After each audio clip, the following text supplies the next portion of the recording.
The laughter started before the cameras even finished rolling. It wasn't nervous laughter, or the kind that breaks tension. It was the kind that filled a room with arrogance.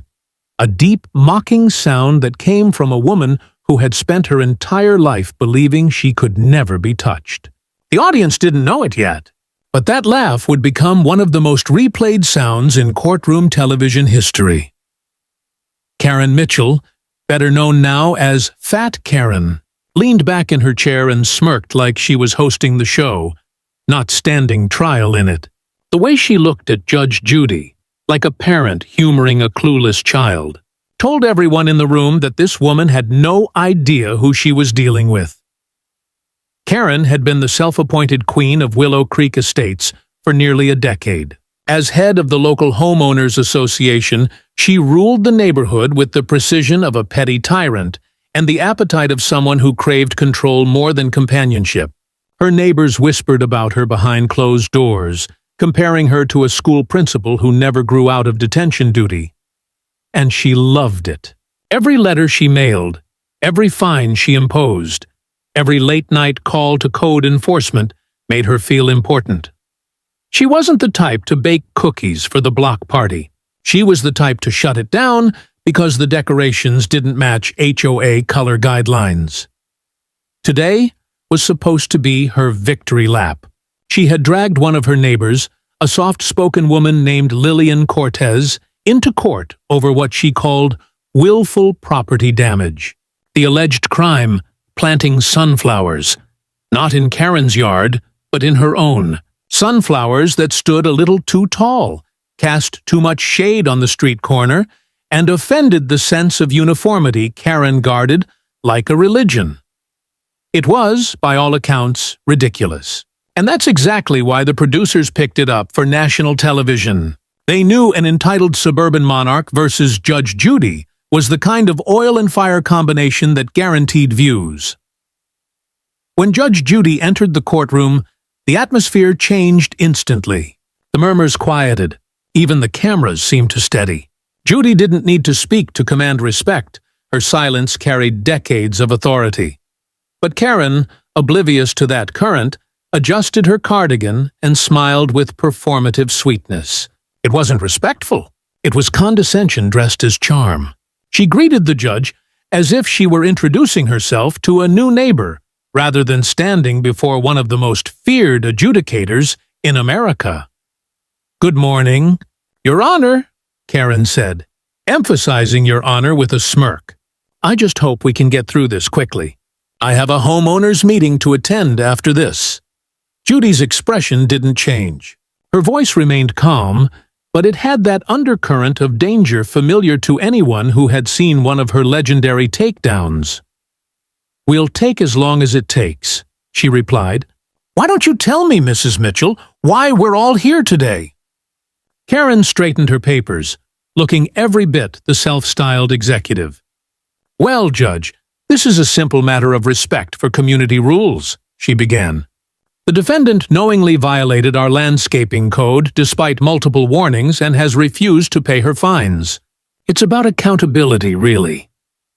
The words rolled off her tongue with practiced ease.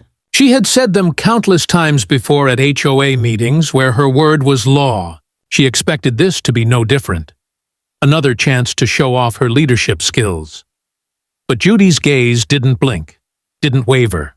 She let Karen finish her speech, even nodding slightly as though she was listening intently. And that, more than anything, gave Karen a false sense of confidence. She mistook Judy's patience for approval. The plaintiff, Lillian Cortez, sat quietly, hands clasped in her lap, eyes lowered.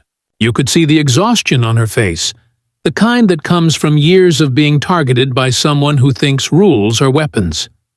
When Judy turned to her and asked softly, "How long has this been going on?" Lillian's voice trembled. "Almost 3 years, Your Honor. I've paid over $8,000 in fines. I tried to comply, but every time I fixed one thing, she found another." The audience shifted. Even the bailiff raised an eyebrow. Karen's eyes darted to the camera, that little flicker of realization that she was losing public sympathy. but she covered it with another smirk. "Some people just don't like rules," she said under her breath. Judy heard it. Everyone heard it. The next few minutes were a master class in arrogance. Karen interrupted, argued, and even corrected Judy's interpretation of HOA regulations. The laughter came again. That same ugly, dismissive sound that made the audience collectively recoil. And when Judge Judy leaned forward and gave her first quiet warning, "Mrs. Mitchell, you may want to choose your words carefully." Karen chuckled audibly. That laugh sealed her fate. What she didn't know was that Judy had already seen everything she needed to. The evidence, the documents, even the financial discrepancies in Karen's HOA reports. This wasn't just a petty dispute anymore. It was a loaded gun waiting for the right moment to fire. And Karen, drunk on her own arrogance, had just pulled the trigger herself. If there was one thing Judge Judy had learned after thousands of cases, it was that arrogance always overplays its hand. Karen Mitchell was living proof of that. The moment Judy issued her quiet warning, the entire courtroom felt the shift. Everyone except Karen. Most people would have straightened up, taken the hint, maybe softened their tone, but Karen, emboldened by her own delusion of superiority, did the opposite. She leaned back in her chair, crossed her arms, and let out a small laugh that rippled through the silent room like a crack in glass. "Relax, Your Honor," she said, waving one hand dismissively as if brushing off a fly. "You don't have to threaten me. I know how the law works." The bailiff shifted his weight slightly, a subtle sign that he sensed danger. The audience collectively held their breath. Judge Judy didn't react right away. She just watched Karen the way a storm watches a ship, measuring how much longer it would stay afloat before it broke apart. When she finally spoke, her tone was low, controlled, and unmistakably final. "Mrs. Mitchell," she said, every syllable sharp as a gavel strike, "you may want to choose your words more carefully. I don't issue threats. I issue rulings." But Karen wasn't listening. Or perhaps she couldn't. She was too busy protecting the image she had built for years, the one where she always had the upper hand. To back down now on camera would mean admitting weakness, so she did what every entitled person does when cornered by truth. She doubled down. "I'm sure you do," she said, her voice dripping with sarcasm. "But you can't rule on what you don't understand. Co law is a little more complicated than small claims, Judge." A collective gasp rolled through the room. Even the cameraman's hands trembled. The air thickened with disbelief. Karen had just implied on national television that Judge Judy, the woman who had practiced law longer than Karen had been alive, didn't understand the law. Judy's expression barely changed, but her eyes darkened. That was the look everyone in the audience knew too well. The look that came right before the storm hit. "Mrs. Mitchell," Judy said again, her voice slower this time, more deliberate. "Are you suggesting that I am not qualified to interpret the law?" Karen's smirk widened. "I'm saying HOA matters are specialized. I've been president for years. Most judges don't even know how these communities operate. No offense, but I've read the entire state property code front to back twice." Judy didn't respond. She didn't need to. That silence, that long surgical pause, was enough to make every person in the room squirm. Karen mistook it for hesitation. She leaned forward, pressing the advantage she thought she had. "You see," she continued, tapping the table for emphasis, "this case isn't about feelings or sympathy. It's about maintaining standards. If people like Mrs. Cortez are allowed to do whatever they want, property values go down. It's my job to protect the community, even if that means making tough calls." There was pride in her voice, the same kind of misplaced pride that had destroyed reputations long before hers. She looked around, expecting nods of agreement. Instead, she was met with stony silence. The audience's expressions ranged from shock to disgust. Even Lillian Cortez, who had been trembling just minutes earlier, sat perfectly still now, as if watching the slow, inevitable collapse of her tormentor. Judge Judy exhaled softly and leaned back. Her tone stayed calm, but something in it shifted. The temperature dropped. "You believe your actions are justified, then?" "Absolutely," Karen replied without hesitation. "The law backs me up." "Does it?" Judy asked, almost whispering. The question lingered in the air like smoke.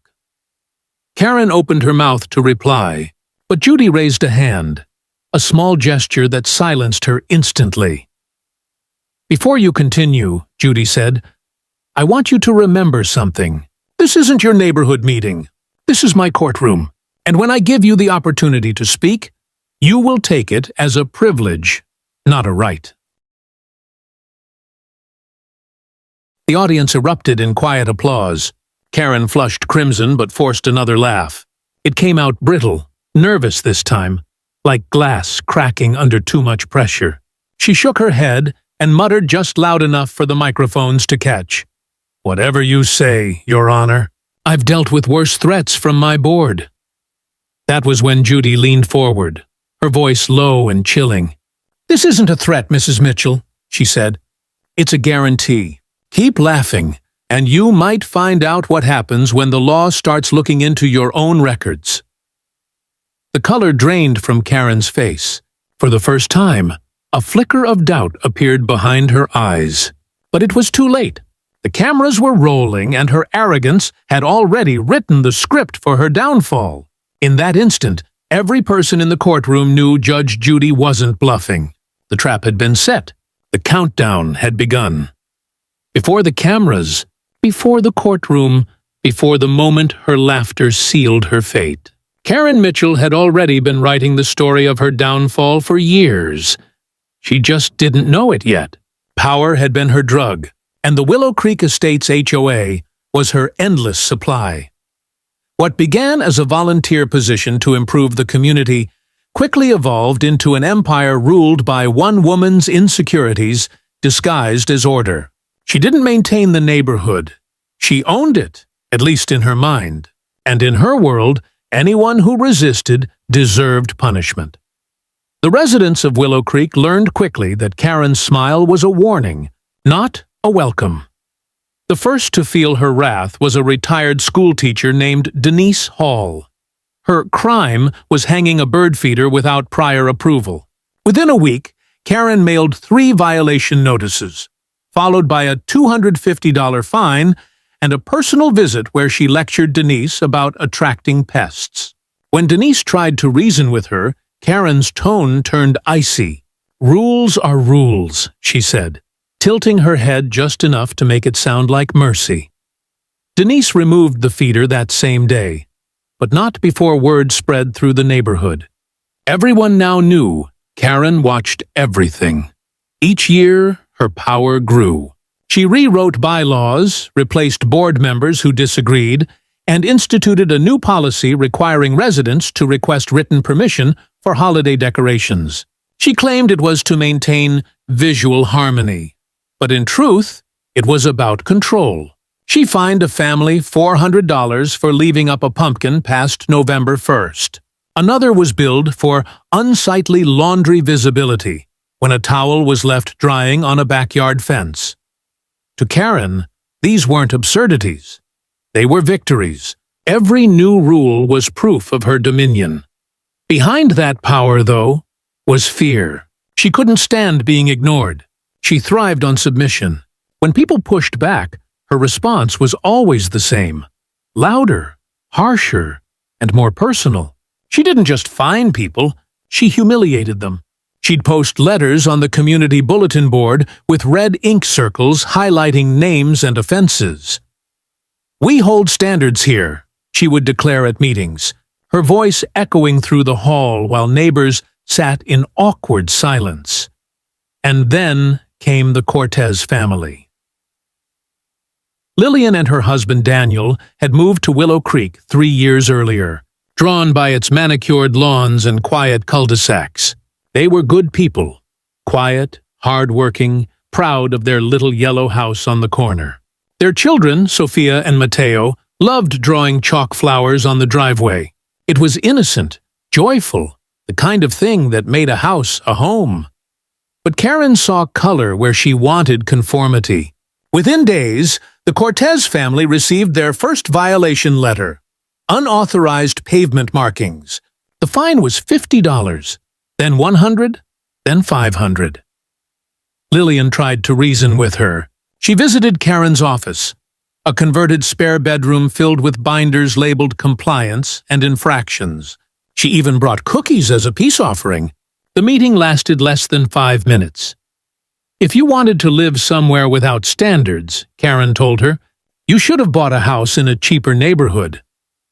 From that moment on, the Cortez family became her favorite target. She measured their grass, timed their Christmas lights, even photographed their mailbox to prove paint fading. Over 2 years, she issued more than 20 citations totaling nearly $8,000 in fines. The money was devastating, but the humiliation was worse. Lillian's kids stopped drawing outside. Daniel stopped attending neighborhood gatherings. People avoided eye contact when the Cortez family passed by. Not out of judgment, but fear. No one wanted to be next. Karen mistook their silence for victory. She believed she'd won.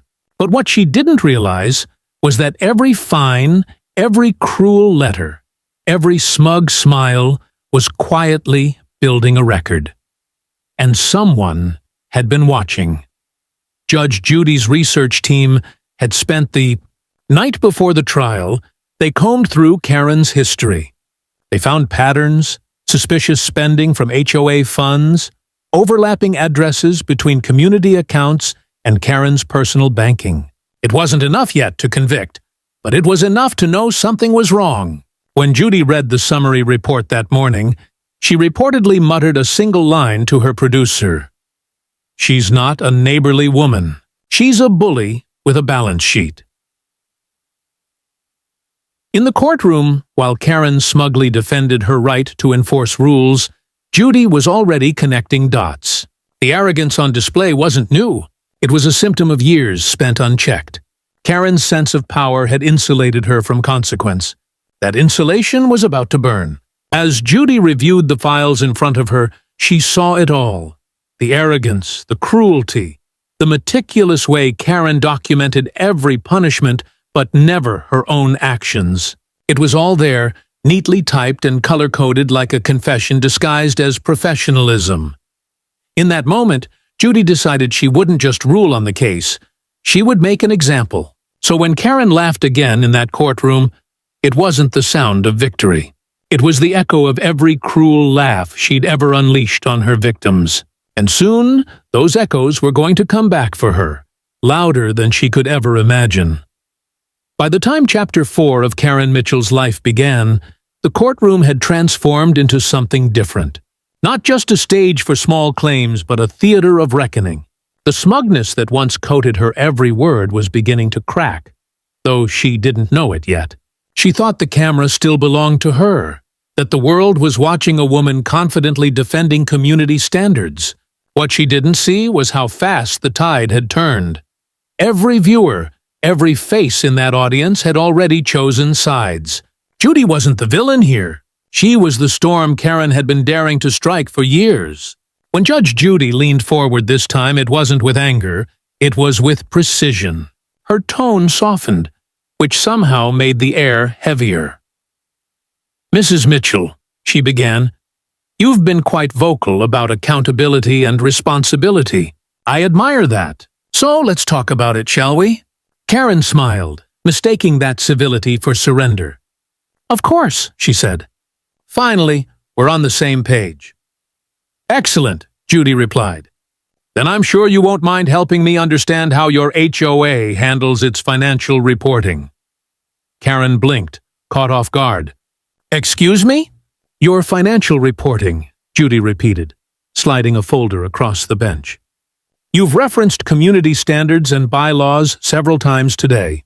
I assume you're equally committed to transparency." Karen hesitated, her painted smile faltering for the first time. I don't see how that's relevant, Your Honor. Judy didn't move. Her voice was calm, cold, and steady. The kind of tone that doesn't need to be loud to be terrifying. It's relevant because you're asking this court to believe that you act in the best interest of your community. That belief depends on your integrity, Mrs. Mitchell. So, humor me. Karen's throat tightened. She forced a laugh, hoping to reassert control. With all due respect, Judge, I'm not on trial here. This is about the defendant's violation, not me. Judy's eyes didn't blink. Every courtroom reveals more than what's written on the case file, she said. You'd be amazed how often the person pointing the finger has something to hide. The audience murmured, the words echoing like a verdict themselves. Karen felt the weight of every eye turning toward her. For the first time, the spotlight felt hostile. She reached for her papers, flipping them as if the right page could rescue her. If this is some attempt to intimidate me, she started.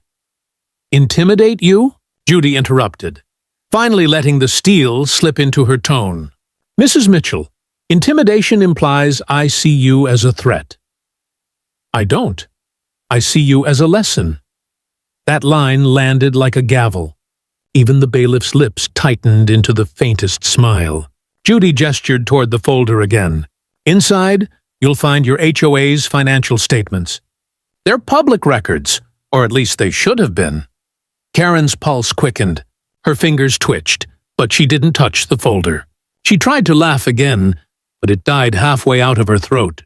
I don't handle those personally, she stammered. The treasurer does. Oh, of course, Judy said smoothly. That would be your cousin, correct? The one living in Arizona. Karen froze. Her lips parted, but no words came out. The audience gasped again. Judy's tone didn't change. You listed her as treasurer, yet the contact information leads back to your own home address and email. Interesting oversight. Karen's face drained of color. I can explain that, she said, but Judy raised her hand. No need. I've seen this story before. Power without oversight. Rules for everyone except the one enforcing them. Tell me, Mrs. Mitchell, when did you decide you were above the law you claim to protect? I'm not above. Yes, you are, Judy cut in. You just don't know it yet. The silence that followed was suffocating.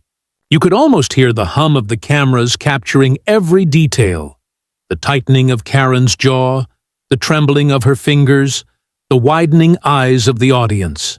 Judy sat back, her voice lowering again into something measured and deliberate. I'm giving you an opportunity, Mrs. Mitchell, right now, to stop digging the hole you're in. Because if you keep talking, we're going to have to open another file. One that doesn't end with a fine, but with a forfeiture. Karen's voice cracked. Are you threatening me? No, Judy said, her eyes sharp as glass. I'm warning you. There's a difference. A threat is based on emotion. A warning is based on evidence. And in this case, the evidence is starting to pile up faster than your arrogance can bury it. The gallery fell utterly silent. Karen didn't realize it, but Judy had just given her the rope she would soon hang herself with. The question was whether she'd recognize it, or keep pulling until the trap snapped shut. As Judy called for a short recess, the cameras cut to Karen's face, still defiant, still clinging to a confidence that was already slipping through her fingers. But behind that fading smirk, a flicker of panic had begun to bloom. The woman who once ruled her neighborhood like a queen had no idea she was standing in her own castle's ruins. When court resumed, the tension was no longer hidden. It was heavy enough to taste. The air buzzed with something electric. That peculiar silence that settles right before a reckoning. Karen Mitchell walked back into the courtroom with a stiffness in her gait, chin still high, but the confident rhythm of her steps was gone. She'd spent the short recess whispering furiously to her assistant off-camera, trying to regain control of a situation she didn't even understand yet. Judge Judy sat calm and immovable, eyes on the folder in front of her like a hunter waiting for her prey to walk into view. When the cameras turned back on, Judy didn't waste a second. "Mrs. Mitchell," she began, voice measured but sharp. "During our break, I had my clerk review the HOA's most recent filings. I'd like to read something aloud." Karen stiffened, eyes narrowing. "Your Honor, I fail to see why my association's paperwork is being dragged into—" "Sit down," Judy said, her tone cutting like glass. Karen froze mid-sentence, then slowly lowered herself into the chair. The gallery erupted in soft, nervous laughter. Judy continued, flipping through the folder with deliberate slowness. "It says here that you've been the acting HOA president for 8 consecutive years. That's impressive. Must take a lot of trust from your neighbors." Karen tried to smile again. "Yes, Your Honor, it does.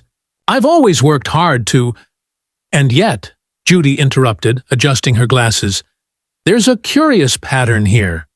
She began reading from the document. Annual landscaping budget, $4,400. Vendor, Greenleaf Maintenance Services. Payment routing to an account ending in 7212. She paused and looked directly at Karen. "Would you like to explain why that account also happens to belong to your personal checking?" The audience gasped. Even the bailiff's eyebrows lifted. Karen's hands twitched on the table. That's a mistake," she stammered. "There must be some mix-up." Judy didn't blink. "A mix-up that's occurred 4 years in a row," she said, "because according to the statements, your association has paid over $50,000 to that same account under the label Community Improvements." She leaned forward slightly. "What kind of improvements were you making, Mrs. Mitchell? New playgrounds, better lighting, or perhaps a few personal luxuries?" Karen swallowed hard. "You're twisting things. That's not what I'm reading your own financial records," Judy cut in. "If they're twisted, you're the one who wrote them that way." The courtroom erupted in murmurs. Cameras zoomed in on Karen's face. Her jaw clenched, her eyes darting side to side, searching for a lifeline that wasn't there. Judy didn't let up. "Tell me something," she said. "Do your neighbors know about this?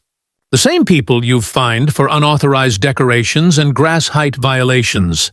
Do they know you've been using their money to fund your personal accounts?" "That's not true," Karen's voice cracked. "I've dedicated my life to that community. I've worked—" "Save it," Judy snapped.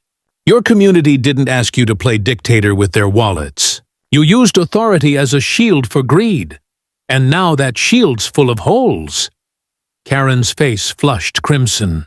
She opened her mouth again, but Judy raised a hand. "Don't," Judy said sharply. "Every time you speak, you remind us that this isn't about law, it's about ego. And if there's one thing I can't stand more than dishonesty, it's arrogance wrapped in self-righteousness." The audience broke into light applause before the bailiff silenced them with a glare. Judy waited for quiet, then continued, her voice lower, but somehow even more dangerous. "I've seen people like you, Mrs. Mitchell. You think because you run a small neighborhood, you understand justice. But justice isn't a rule book, it's a mirror. And today, it's finally facing you." Karen's breathing quickened. Her hand trembled as she tried to shuffle her papers, desperate to project control. But Judy wasn't finished. She flipped one more page. "And here's the most interesting part," she said. "A transfer of $8,900 labeled Maintenance Reimbursement was sent to your name. One day after you issued a fine to Mrs. Cortez for the same amount. Coincidence?" Karen's voice was barely a whisper. I don't remember that." "Oh, I bet you don't," Judy said. "But the receipts do." The courtroom fell completely silent. Judy leaned back, her expression unreadable. "Mrs. Cortez," she said, turning toward the defendant, "how long did you say you've lived under this woman's rule?" 3 years, Your Honor," Lillian said softly. "And in those 3 years, how much have you paid in fines?" "Almost $9,000. Judy nodded slowly, then turned back to Karen. "Isn't that fascinating?" she said. "The exact amount, down to the dollar. You took this woman's peace, her savings, and her dignity, and turned it into a payday."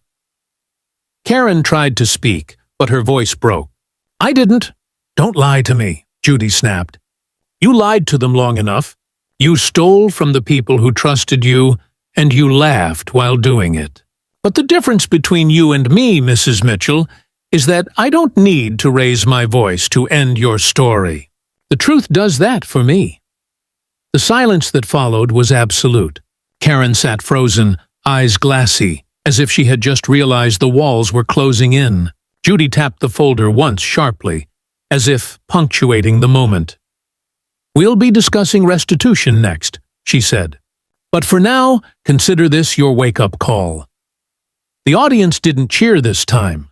They just watched, some in awe, others in quiet satisfaction, as the Queen of Willow Creek finally met a judge she couldn't overrule. And for the first time in her life, Karen Mitchell had no rules left to hide behind. The moment Judy finished speaking, the courtroom seemed to freeze in time. Every camera stayed trained on Karen Mitchell's face, waiting for the reaction that would define her forever. Her lips trembled as she searched for words, but none came. The arrogance that had been her armor for so many years was cracking in real time, piece by piece, as the weight of humiliation and fear set in. Her shoulders sagged. Her breathing turned shallow. She looked around the courtroom, not for help, but for belief. For anyone, even one person who might still see her as right. But no one did. The people who once nodded at her HOA meetings were gone. In their place sat a silent audience, eyes fixed on her downfall. For years, Karen had used silence as a weapon. She would let others talk themselves into fear, let them fill the room with apologies while she stood there with her arms folded, pretending to be calm. Now that same silence was her punishment.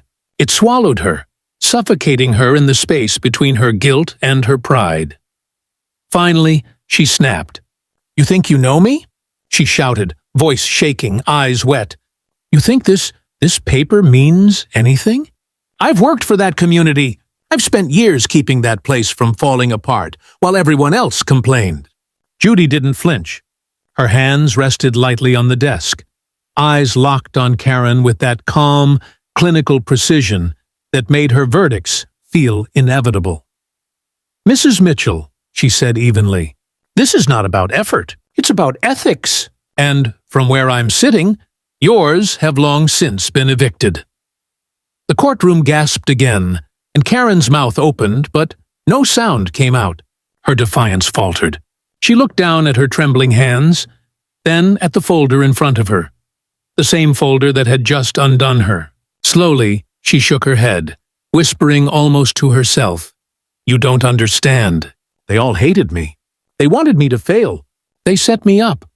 Judy's voice softened slightly, but the words still cut. "The only person who set you up, Mrs. Mitchell, is the one in your reflection." That line shattered whatever composure Karen had left. Her body slumped as tears filled her eyes. "This isn't fair," she muttered, half to Judy, half to herself. "I kept order. I kept things perfect." "Perfect for whom?" Judy asked quietly. "You call it order. The people who lived under you call it oppression." She leaned forward just slightly. "You spent years punishing good people for living their lives. And the irony is that you were the one breaking the law the entire time." Karen tried to speak, but her words came out as choked fragments. "You don't know what it's like. No one respects you unless you make them. No one listens." Judy's reply came like a final gavel strike. "Respect isn't something you demand, Mrs. Mitchell. It's something you earn. And once you lose it, you can't buy it back. Not with fines, not with fear, and certainly not with fraud." The audience sat in utter stillness. Even the air seemed afraid to move. And then slowly, Karen broke. Her chin quivered. Her lips trembled. She covered her face with both hands, sobbing quietly. The cameras zoomed in. The once mighty HOA queen was now a portrait of ruin. Judy waited a moment before speaking again. Her voice was calm, deliberate, heavy with finality. Mrs. Mitchell, your arrogance cost this community their trust. It cost families their peace.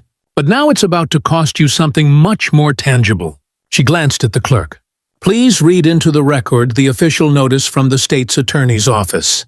The clerk stood, voice steady as she read. Due to discovery of fraudulent misappropriation of community funds exceeding $40,000, assets associated with Willow Creek HOA are to be seized pending further investigation. The presiding officer, Mrs. Karen Elizabeth Mitchell, is hereby subject to forfeiture proceedings regarding any property acquired with said funds. Karen's hands fell from her face. Her eyes widened. No, that's not— Judy cut in, her tone as cold as winter steel. It is. Moments ago you were laughing at this court. Now you'll watch everything you built crumble in the same amount of time. She gestured toward the clock on the wall. 5 minutes. That's all it takes for arrogance to turn into ashes. Karen's mouth opened in horror, but her words failed her again. She tried to rise, but her knees buckled. The bailiff moved closer, gently but firmly keeping her seated. The audience, still silent, watched as the woman who had terrorized her neighborhood for nearly a decade finally understood what real accountability looked like. 5 minutes. That was all it took. The first minute, denial. The second, anger. The third, pleading. The fourth, collapse. And by the fifth, silence. Not the kind she once used to intimidate others, but the kind that comes when a life built on control finally loses its foundation. When it was over, Judy leaned forward and spoke softly. Not for the cameras, but for Karen. You wanted to be the law in your neighborhood, she said. Now you've met the real one. The clock ticked once more, and the courtroom faded to black, leaving only the echo of Karen's broken sobs behind. The next morning, the headlines spread like wildfire. Judge Judy's most ruthless verdict. Yet, HOA president loses everything. Clips of the previous day's courtroom meltdown flooded every corner of the internet. The video of Karen's laughter, her arrogance, and the precise moment it turned into tears had already reached millions. But inside that courtroom where it all began, the story wasn't over yet. When Karen returned to court, she looked like a shadow of the woman from the day before. Her makeup was gone, her hair tied back loosely, her voice small. She carried a folder under her arm, though everyone knew there was nothing left inside it that could save her. The once queen of Willow Creek sat in silence as Judge Judy entered the room, her gavel tapping lightly against the desk. "Mrs. Mitchell," Judy began, voice calm but heavy. "This court has reviewed the evidence in full, including financial records and testimony provided by the state auditor.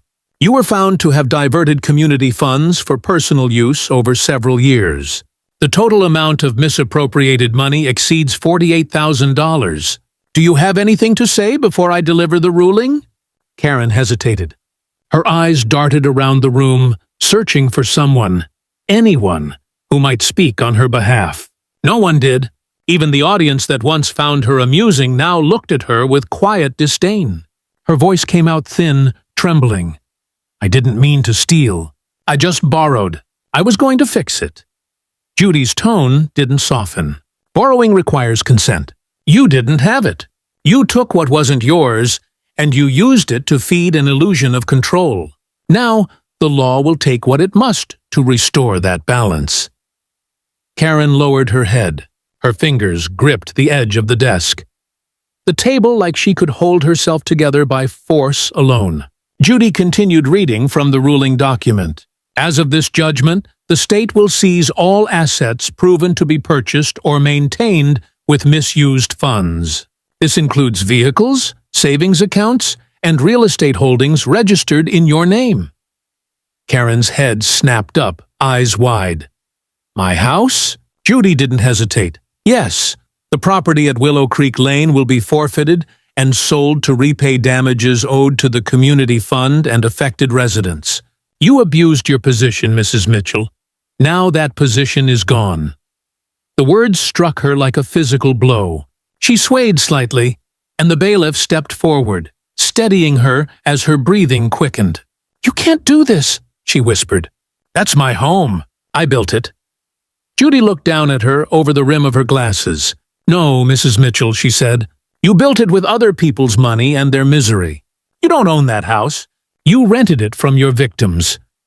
The silence that followed was the kind that lives forever in memory. Karen's face went pale. She looked at the ground, blinking through tears. Somewhere in the back of the courtroom, Lillian Cortez sat with her hands clasped, watching the moment justice finally arrived. She didn't smile. She didn't gloat. She simply closed her eyes and exhaled as if years of tension had finally lifted from her shoulders. Judy continued, her tone softer now, but not merciful. "I could impose fines, even probation, but none of that will teach you what you refuse to learn. Losing your home isn't punishment, Mrs. Mitchell, it's perspective. For once, you'll know what it feels like to live without power." Karen let out a strangled sob. "Please," she said, "don't take everything. I was trying to make it right. I made mistakes, but Judy raised a hand to stop her. "Everyone makes mistakes, but arrogance turns mistakes into crimes. And you, Mrs. Mitchell, made a career out of them." The gavel came down once, sharp, final, unflinching. "This court orders immediate forfeiture of the property. Case closed." The sound echoed through the courtroom like a closing door. Karen stayed frozen for a moment, staring ahead as if her body refused to accept the reality her mind already knew. Then slowly she stood. The bailiff guided her out quietly as the cameras followed. She didn't look back at the audience, didn't look toward Judy. Her steps were heavy, the steps of a woman walking out of her own life. Outside, reporters swarmed, microphones thrust toward her face. "Mrs. Mitchell, do you have any comments? Do you regret your actions? What will you do now?" She didn't answer. She kept walking past the flashing lights, the questions, the noise. Every word of her downfall had already been written. Every headline, every replay, every judgment. By the time she reached the courthouse steps, she stopped and looked up at the sky.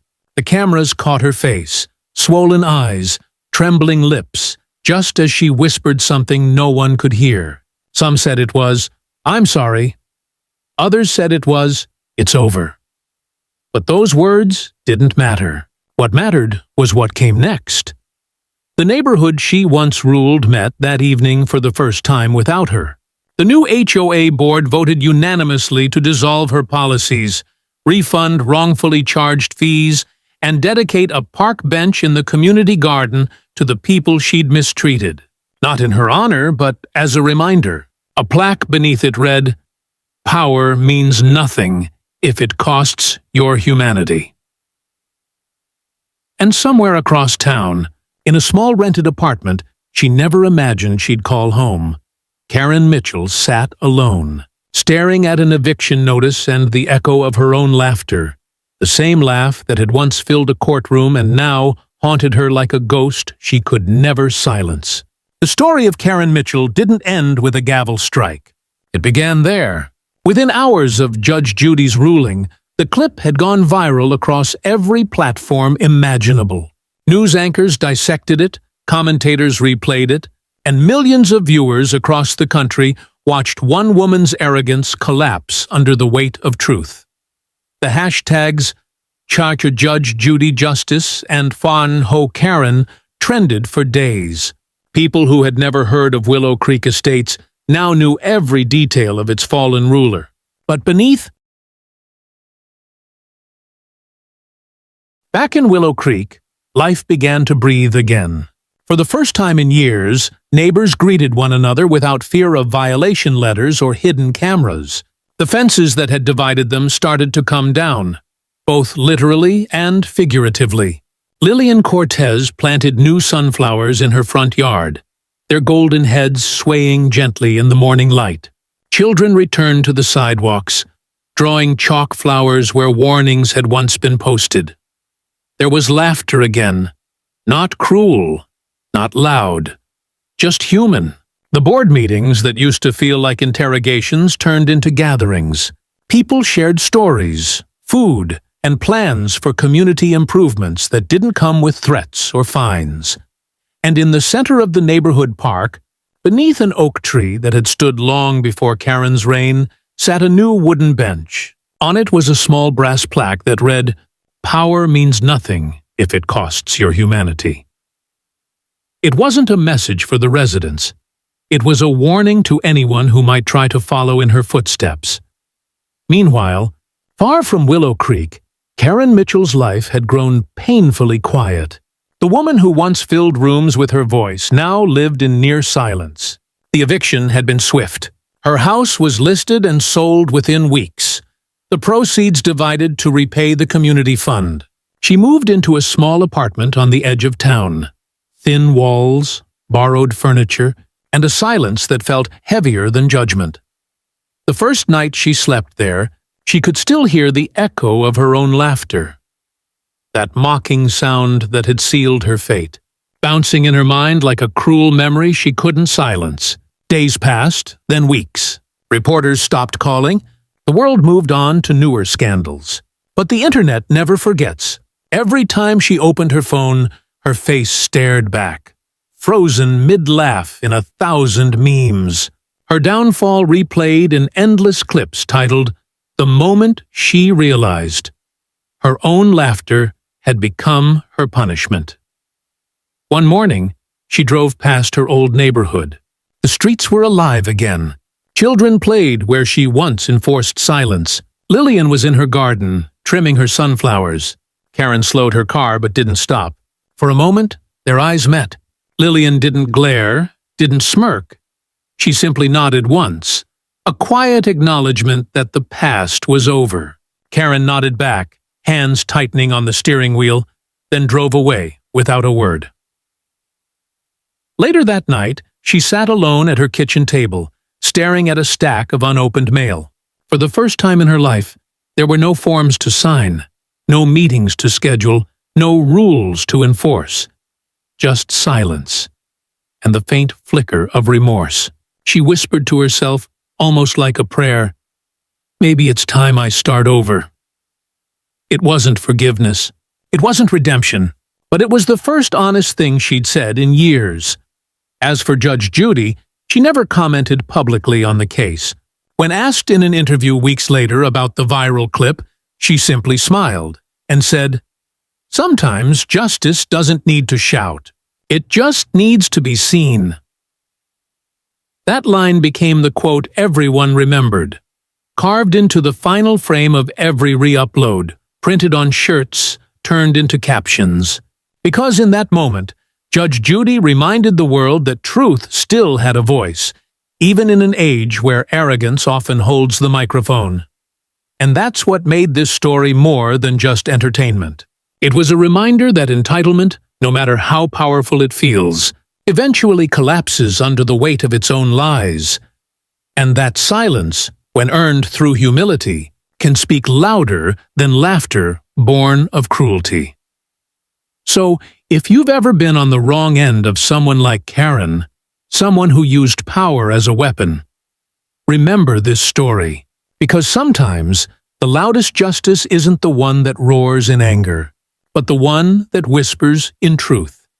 If this story made you believe again in justice that actually means something, hit the like button, drop a comment with the word truth, and don't forget to subscribe, because stories like this deserve to be heard.